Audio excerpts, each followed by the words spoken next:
Hola, buen día, es un gusto saludarlos. Soy el doctor Roosevelt Pairazamán.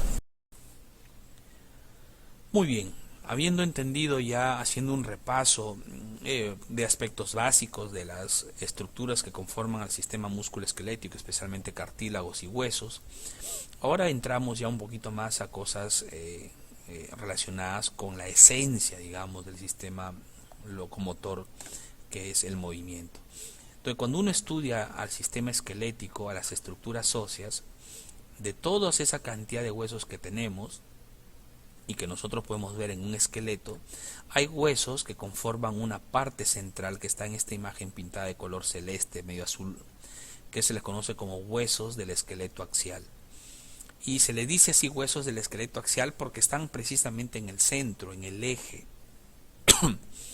y de ese esqueleto axial es que se cuelgan, entre comillas, las otras estructuras óseas que conforman lo que está de color medio amarillo marronesco, que son los huesos del esqueleto apendicular.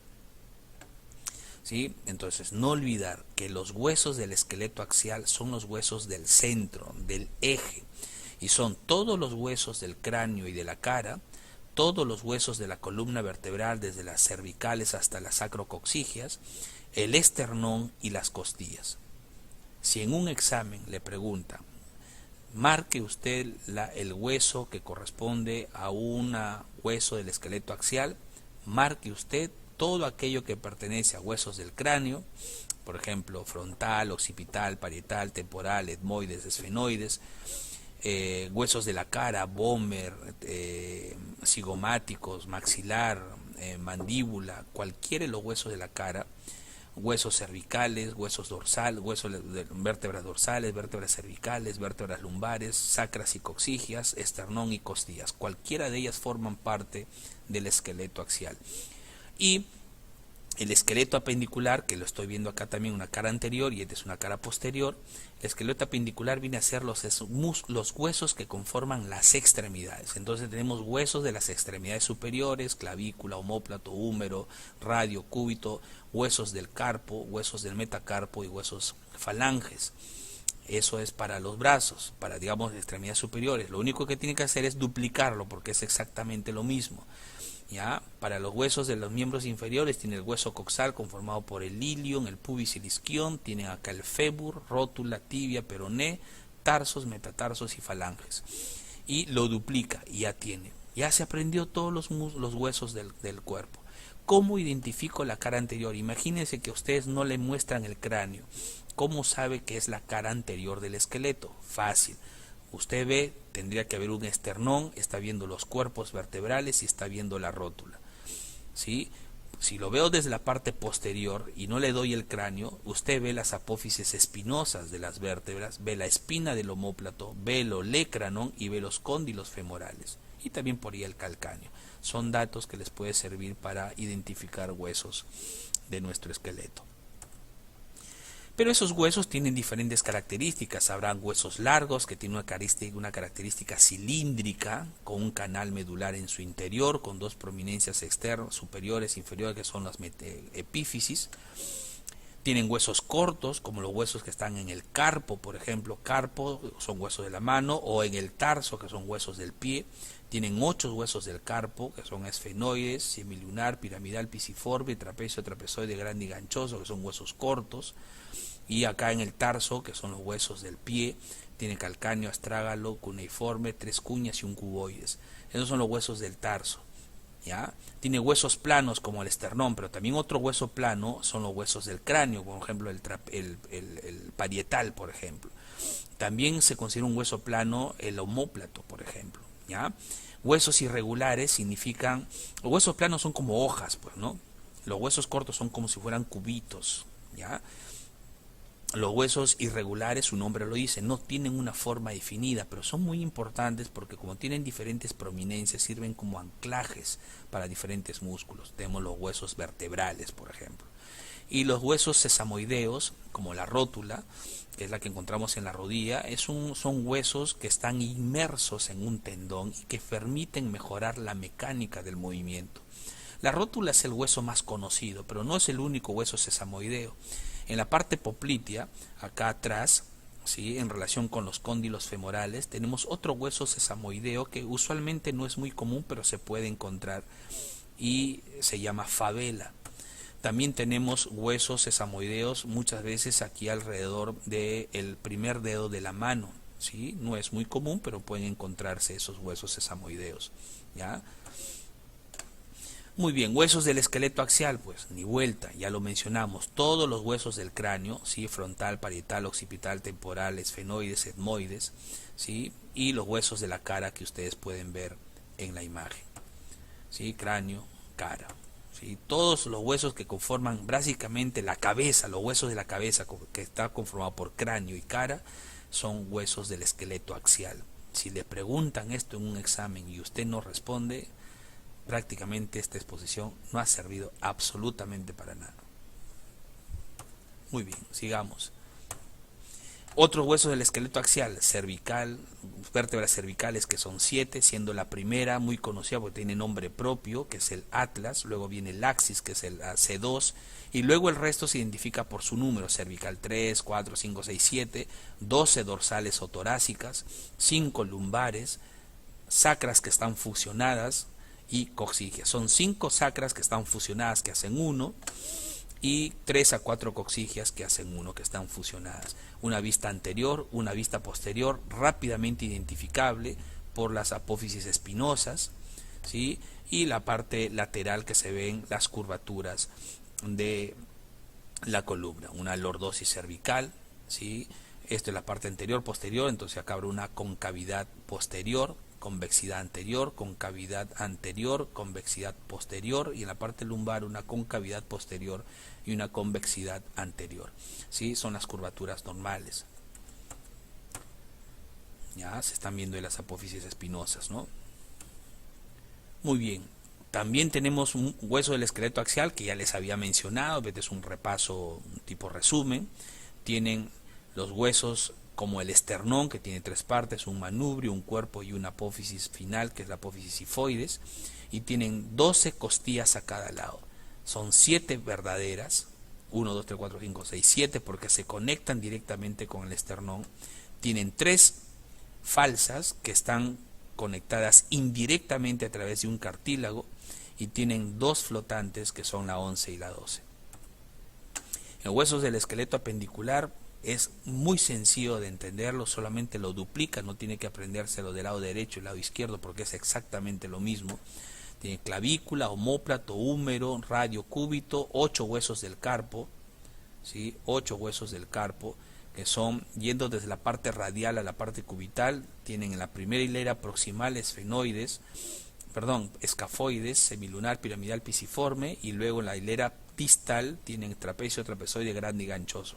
Estos 5 huesos que ven acá son huesos del metacarpo, son huesos largos y tienen las falanges, que en los textos clásicos de medicina se les conocía como la falange que estaba pegada al metacarpo, se le llamaba falange, falangina, falangeta, en ese orden. Pero actualmente la clasificación ha cambiado y se le llama falange proximal, falange media y falange distal. Entonces, el dedo pulgar, los huesos del dedo pulgar viene a ser el dedo 1, dedo 2, dedo 3, dedo 4, dedo 5. El dedo 2 al dedo 5 tienen los 4 dedos tienen 3 falanges, proximal, media y distal. En cambio, el dedo 1, llamado también dedo pulgar, tiene solamente falange proximal y falange distal. En el caso de los miembros inferiores, que son huesos del esqueleto apendicular, tienen el coxal es el nombre completo, coxal derecho, coxal izquierdo.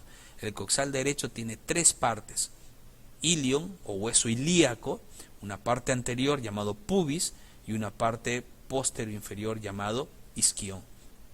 Luego viene el fémur, luego tienen acá la rótula, tibia, el peroné y los huesos del pie.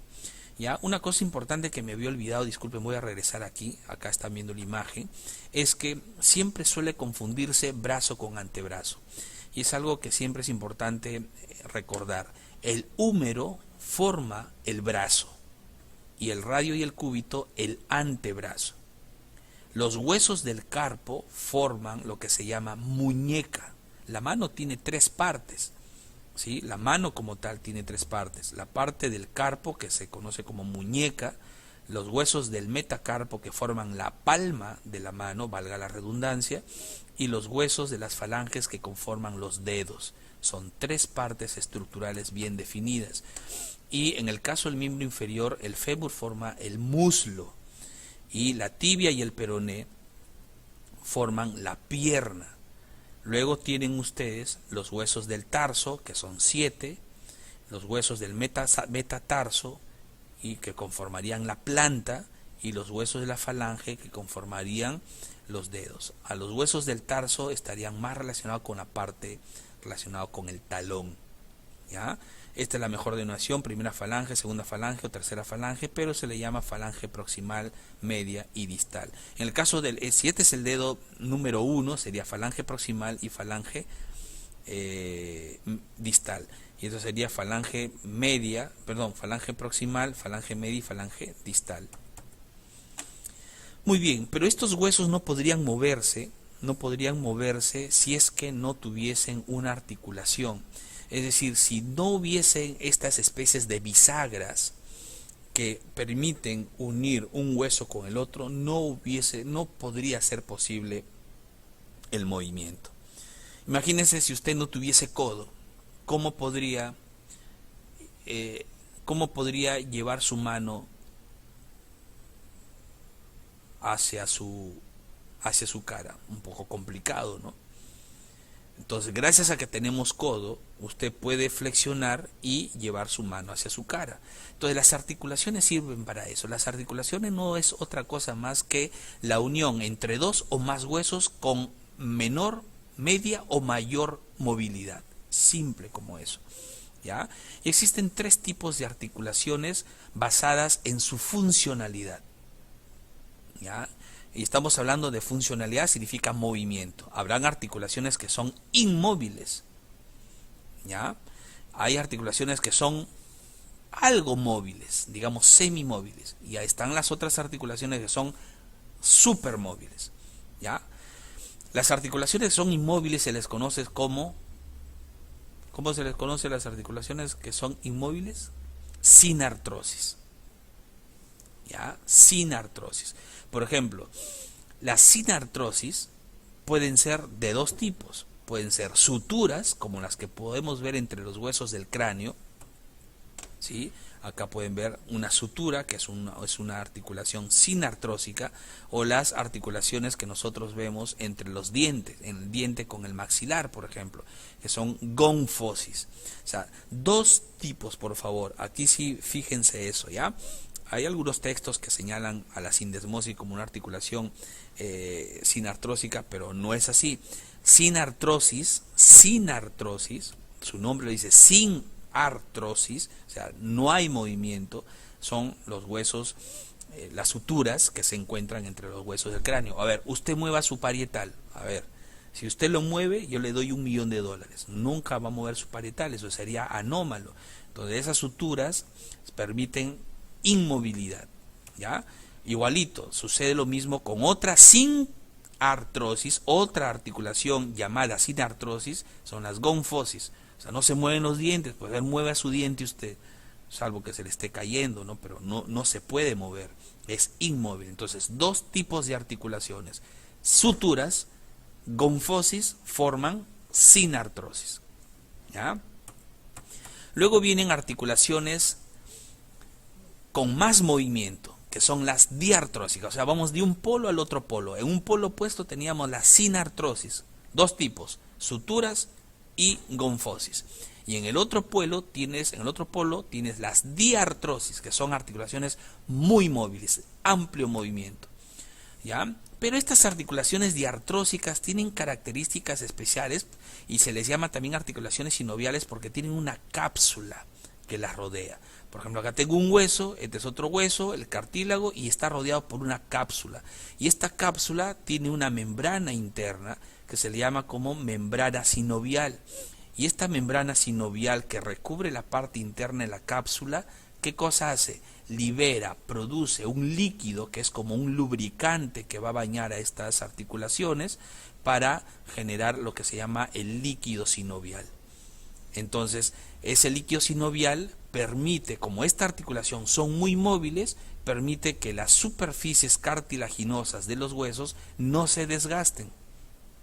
Cuando este líquido sinovial se va perdiendo con el paso del tiempo, el constante movimiento y roce entre estas superficies articulares genera un desgaste, y de ahí se dice que el desgaste del cartílago articular en estas articulaciones se convierte en artrosis, o sea, un problema de salud esquelético en la cual la persona tiene una disminución de su rango de movimiento articular y dolor importante.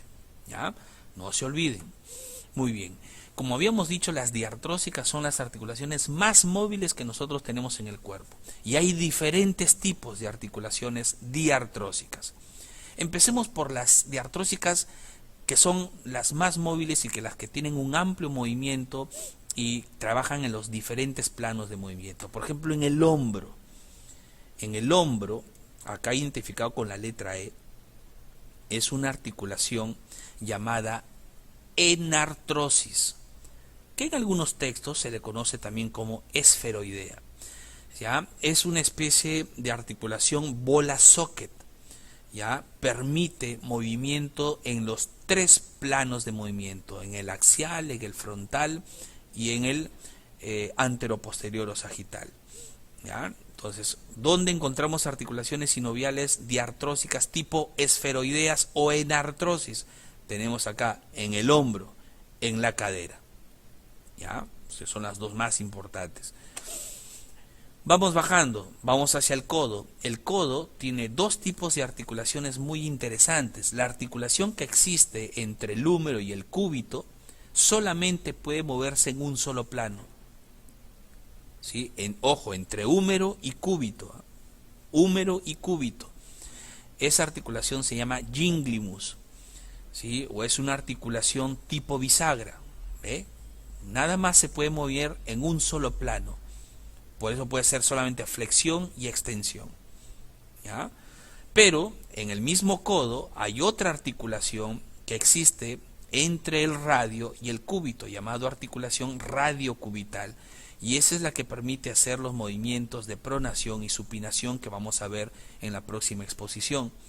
Entonces, la articulación radiocubital es una articulación diartrósica tipo trocoide, ¿sí? Tipo trocoide o tipo pivot también le llaman, ¿sí? Una de ellas las encontramos, como había mencionado, en el radio del cúbito, y otra entre el axis y el atlas, entre la vértebra cervical C1 y C2. Muy bien, vamos avanzando, donde también encontraremos una articulación diartrósica, condiloideas. Ya estamos bajando desde el hombro en artrosis o esferoidea, en el codo tengo gingimus o bisagra y radiocubital, que es la trocoidea o pivot. Voy bajando hasta irme a la articulación entre el metacarpo y la falange proximal. Esa es una articulación condiloidea o elipsoidales también le llaman. ¿Ya? Es una articulación que permite movimientos en dos planos. Y esa la vemos usualmente en la articulación metacarpo-falángica. También hay otra articulación en la articulación atlanto-occipital, ¿sí? Que me permite hacer movimientos ya sea de flexión, de extensión o de rotación. Muy bien, sigamos. ¿Qué otra articulación? En el dedo pulgar, entre el hueso metacarpo 1, entre metacarpo 1, sí, y el trapecio, existe una articulación en silla de montar llamada articulación tipo celar, ¿ya? O en silla de montar. La articulación carpo-metacarpiana del dedo pulgar, articulación entre el metacarpo 1 y el trapecio, se da esa articulación. Y a nivel de los huesos del carpo, entre los huesos del carpo se da una articulación tipo artrodia, es una articulación plana que se da por deslizamientos. ¿Sí? Entonces tenemos todas esas articulaciones. Por ejemplo, una articulación que me permite hacer solamente en un solo movimiento. Por ejemplo, si fuera el húmero con el cúbito, una articulación ginglimus tipo bisagra, ¿no? Una artrodia, superficies planas, porque son por deslizamientos nada más, como los huesos del carpo. Una enartrosis o esferoidea, como la articulación del hombro y de la cadera, permite hacer movimientos en todos los planos. Entonces habíamos visto sinartrosis no móviles, diartrosis muy móviles, y hay unas que están en el centro de las dos. Entre no móviles y muy móviles están las semimóviles, y esas son las articulaciones anfiartrósicas. Y anfiartrósicas, en esencia, tenemos tres tipos de articulaciones anfiartrósicas: sindesmosis, sínfisis y sincondrosis. Esas son las tres tipos. La sincondrosis, que es un tipo de articulación anfiartrósica, la encontramos entre los huesos de las costillas y el esternón, ¿sí? Como son semimóviles, cuando usted inspira profundamente, ¿qué pasa con su caja torácica? Se incrementa. Por eso que usted puede aumentar su volumen torácico. Si no, si fuera rígido, no podríamos insuflar profundamente. Entonces se necesita un cierto grado de movimiento. Por eso son sincondrosis. La sínfisis es un tipo de articulación anfiartrósica que se da porque hay una especie de almohadilla cartilaginosa o fibrótica, que es un tipo de cartílago obviamente, tejido conectivo, entre los dos huesos pubis, los huesos coxales. Tiene algo de movimiento, mínimo, pero tiene algo de movimiento, por eso es una anfiartrósica.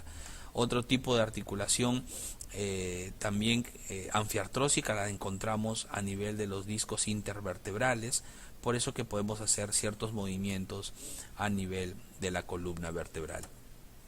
Muy bien, este es un repaso que tienen ustedes, tres tipos de articulaciones. Váyanse de un extremo no móvil sin artrosis a un extremo muy móvil, que son las diartrósicas. Sin artrosis, recuerden, no hay movimiento. Tipo, sutura. Tipo, gonfosis. Vamos al otro lado, diartrosis, muy móviles. Tipo, enartrosis, como el caso del hombro. Tipo, trocoide, radiocubital. Tipo, ginglimus, como lo que se encuentra entre el húmero y el cúbito. Tipo, artrodia, como las que existen a nivel de los huesos del carpo. Tipo, condiloidea, como la que existe en la articulación metacarpofalángicas. Tipo, celar, como la que encontramos entre el trapecio y el primer metacarpiano en las manos. ¿Ya? Otro dato adicional me había estado olvidando en las articulaciones anfiartrósicas es que habíamos visto sínfisis y sincondrosis, pero también hay textos de anatomía que señalan que un tipo de articulación semimóvil dentro de las anfiartrósicas son las articulaciones sindesmóticas, o sea, sindesmosis. Y es cierto, porque estas articulaciones sindesmosis sí tienen algo de movimiento, pero las sindesmosis requieren el uso de ligamentos. ¿Sí? Por ejemplo, tenemos ligamentos entre los huesos en la tibia y el peroné, en la parte distal. Hay unos ligamentos que permiten un cierto movimiento a ese nivel. Es mínimo, pero hay. Lo mismo existe entre la porción distal del radio y el cúbito, que permite, cuando hacemos la pronación y supinación a nivel radiocubital, se pueda generar el movimiento. Entonces recuerde, sindesmosis es movimiento mínimo. Anfiartrosis es movimiento mínimo. Entonces, ¿qué articulaciones o tipos son con movimiento mínimo? Sínfisis, sincondrosis, sindesmosis. ¿Cuáles no tienen? Sutura y gonfosis, que pertenecen a las sinartrósicas, y las diartrósicas, que son muy móviles, que ya ustedes lo han aprendido muy bien. Correcto, entonces con esto hemos terminado esta presentación. Recuerde, importante, que nuestro logro ha sido que usted tenga una visión general de la estructura y funcionamiento del sistema locomotor. Conclusiones. ¿Qué conclusiones podemos sacar de esta presentación inicial del sistema locomotor? El cartílago puede ser hialino, elástico y fibroso. ¿Sí? La osificación se da a nivel prenatal, será primario, y secundario cuando es postnatal. La osificación puede ser de dos tipos: intramembranosa, como en los huesos planos, y endocondral, como en los huesos largos. El esqueleto axial está conformado por los huesos de la cabeza, la columna vertebral, ¿sí? Esternón y, ¿cuál más? Costillas. ¿Ya? El yoides también formaría parte porque está en el eje axial, es un hueso un tanto flotante que está a nivel del cuello. Y nos olvidamos acá de los esqueletos del esqueleto apendicular, serán los que forman parte de los huesos de las extremidades. Y las articulaciones pueden ser clasificadas por su movilidad. Sin artrosis, ningún movimiento. Diartrósicos, ampliamente móviles, y anfiartrósicas, muy poco móviles, como la sindesmosis, sincondrosis y sínfisis.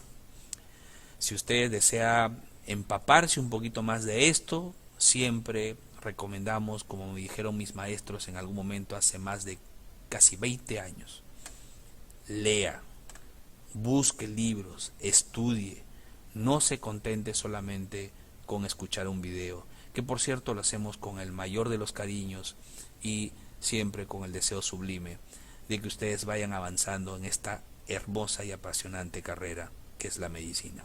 Un abrazo para todos ustedes.